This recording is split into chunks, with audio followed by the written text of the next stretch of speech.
বন্ধুসকল নমস্কাৰ গ্ৰহণ কৰিব। আজি মই মন্দিয়া সমষ্টিৰ বিষয়ে দুই এষাৰ কথা পাতিম। আমাৰ বিধায়ক শ্বেৰমান আলী ডাঙৰীয়াই তেখেতে ৰাইজৰ দলৰ পৰা বহুদিন আগৰ পৰাই মন্দিয়া সমষ্টিত নিৰ্বাচন খেলিব বুলি প্ৰচাৰ এটা চলাই আছিল আৰু সেই হেতুকে মন্দিয়া সমষ্টিৰ সকলো ৰাইজে শ্বেৰমান আলী ডাঙৰীয়াৰ লগত ওতঃপ্ৰোতভাৱে জড়িত হৈছিল। ৰাইজৰ দলৰ পৰা টিকেট আনি তেখেতক নিৰ্বাচনত জয়ী কৰাৰ কাৰণে। কিন্তু দেখা গ'ল ৰাইজৰ দলে কংগ্ৰেছ দলৰ পাকচক্ৰত পৰি কংগ্ৰেছ দলৰ হেঁচাত পৰি ৰাইজৰ দলৰ পৰা মন্দিয়া সমষ্টিৰ প্ৰতিদ্বন্দ্বিতা কৰাৰ পৰা শ্বেৰমান আলী ডাঙৰীয়াক টিকেট নিদিলে।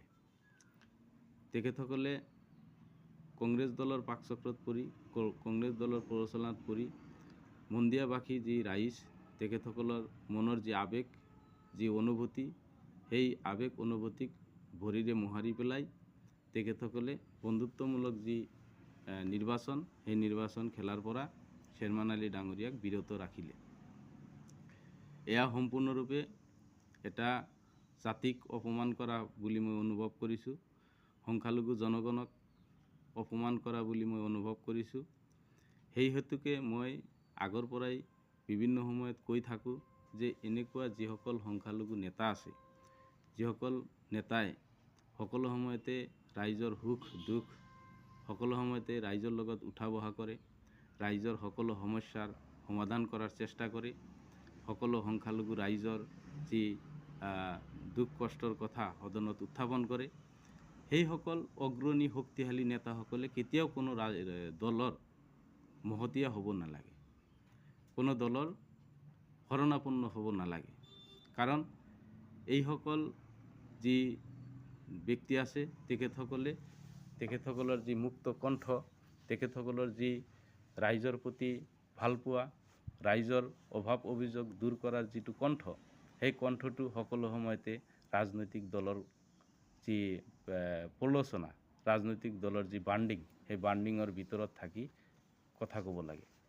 তেখেতসকলে কণ্ঠ ৰোধ কৰি ৰাখে। ৰাজনৈতিক যিবিলাক দল আছে এতিয়া প্ৰমাণিত হ'ল কেৱল কংগ্ৰেছ বিজেপি এজিপি বুলি নহয়, ৰাইজৰ দলেও আজি আমি ক'বলৈ বাধ্য হৈছোঁ যে তেখেতসকলেও এই সংখ্যালঘু ৰাইজৰ যি কণ্ঠ, সংখ্যালঘু যি ৰাইজৰ আৱেগ অনুভূতি, সেই আৱেগ অনুভূতিক গুৰুত্ব দিয়া নাই। বৰ দুখ লাগিছে। দুখ লাগিলেও এতিয়া ধৈৰ্য সহ্য কৰি আমি আমাৰ পদক্ষেপ আগবঢ়াব লাগিব।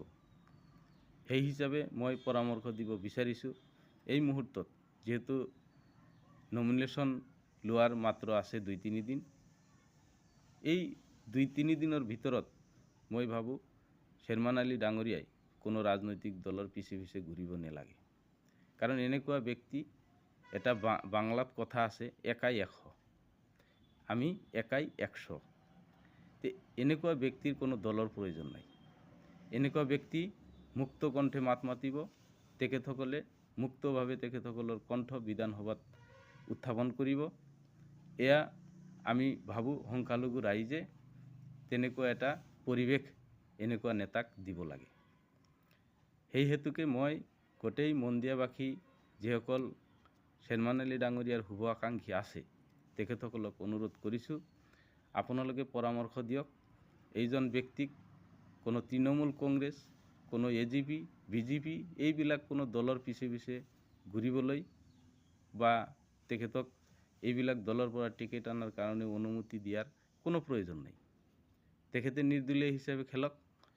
তেখেতে যি কাম পুৰাণা বাগবৰ সমষ্টিৰ কাৰণে কৰিছে, সেই কামৰ যি খতিয়ান, সেই খতিয়ানখিনি কেৱল আজিৰ মন্দিয়া সমষ্টিৰ যি ৰাইজ আছে তেখেতসকলৰ ওচৰত দাঙি ধৰিলে হ'ল। এয়া কাকো সমালোচনা কৰাৰ কোনো প্ৰয়োজন নাই। মানুহে যদি বিবেক বিবেচনা আছে, মানুহ যদি শিক্ষিত হৈছে, মানুহৰ যদি বিচক্ষণতা আছে, তেখেতসকলে নিশ্চয় তেখেতসকলৰ ভাল সিদ্ধান্ত ল'ব। মই ভাবোঁ কোনো দলেই এই ব্যক্তিসকলক কেতিয়াও মুক্তভাৱে কথা কোৱাৰ অধিকাৰ নিদিব।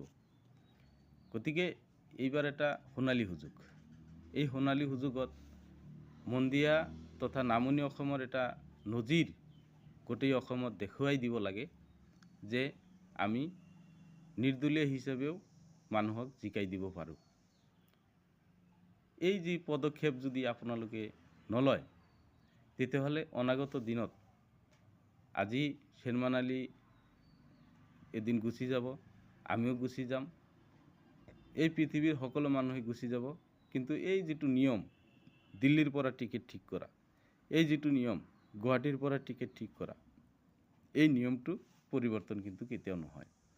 গতিকে আমাৰ হাতত এতিয়া উপযুক্ত সময় আহিছে, আমি এই উপযুক্ত সময়ত এটা পদক্ষেপ গ্ৰহণ কৰিব লাগে। যদিও কোনোবাই পৰামৰ্শ দি আছে সেইবিলাক দলত যাওক, আচলতে মন্দিয়া সমষ্টিতো ৰাইজৰ দলৰ কোনো ভেটি নাছিল। গতিকে সেই দলৰ পৰা টিকেট দিয়া নাই মানে মোৰ মতে শ্বেৰমান আলী ডাঙৰীয়া মুক্ত এতিয়া, তেখেতে নিৰ্দলীয় খেলিব লাগে, এইটো মোৰ পৰামৰ্শ। তেখেতে নিৰ্দলীয় খেলক, তেখেতে কোনো দলীয় প্ৰভাৱত যাতে ভূত ভৱিষ্যতে বিধানসভাত মাত মাতিব নালাগে, সেই তেনেকুৱা এটা মুক্ত কণ্ঠ আমাৰ মন্দিয়া সমষ্টিৰ পৰা যাব লাগে। কাৰণ এনেকুৱা ব্যক্তিৰ ভৱিষ্যতে বহুত শত্ৰুৰ জন্ম হ'ব। আজি তৃণমূল কংগ্ৰেছৰ পৰা যদি জয়ী হয়, দেখা পাব আৰু যদি কোনোবা জয়ী হয় তেখেতক ক্ষতি কৰাৰ চেষ্টা কৰিব। আজি যেনেকুৱা কংগ্ৰেছত যিবিলাক মুছলমান সংখ্যালঘু নেতা আছে তেখেতসকলে যেনেকৈ শ্বেৰমান আলী ডাঙৰীয়াক শত্ৰু বুলি অনুভৱ কৰি তেখেতে যাতে আগবাঢ়িব নোৱাৰে সেই হেতুকে যি দমন নীতি গ্ৰহণ কৰি আছে, এনেকুৱা কিন্তু দমন নীতি প্ৰত্যেকটো ৰাজনৈতিক দলতে থাকিব। গতিকে মোৰ পৰামৰ্শ হ'ল আমি শ্বেৰমান আলী ডাঙৰীয়াৰ লগত আছোঁ, তেখেতে কোনো দলৰ পিছে আৰু ঘূৰিব নালাগে, ডাইৰেক্টলি তেখেতে নিৰ্দলীয় হিচাপে নমিনেশ্যন দিয়ক। তেখেতক জিকাৰ দায়িত্ব আমাৰ মন্দিয়া সমষ্টিৰ ৰাইজৰ আছে। আমি মন্দিয়া সমষ্টিৰ ৰাইজে তেখেতক বিনা দ্বিধাই নিৰ্দলীয় হিচাপে ভোট দিবলৈ আগবাঢ়ি আহিম। যদি তেনেকুৱা কৰে নিশ্চয় মন্দিয়া সমষ্টিত ৰাইজৰ দলৰ যিসকল ব্যক্তি আছে তেখেতসকলেও আমাৰ নিৰ্দলীয় হিচাপে শ্বেৰমান আলী ডাঙৰীয়াক ভোট দিব, এইটো মোৰ বিশ্বাস।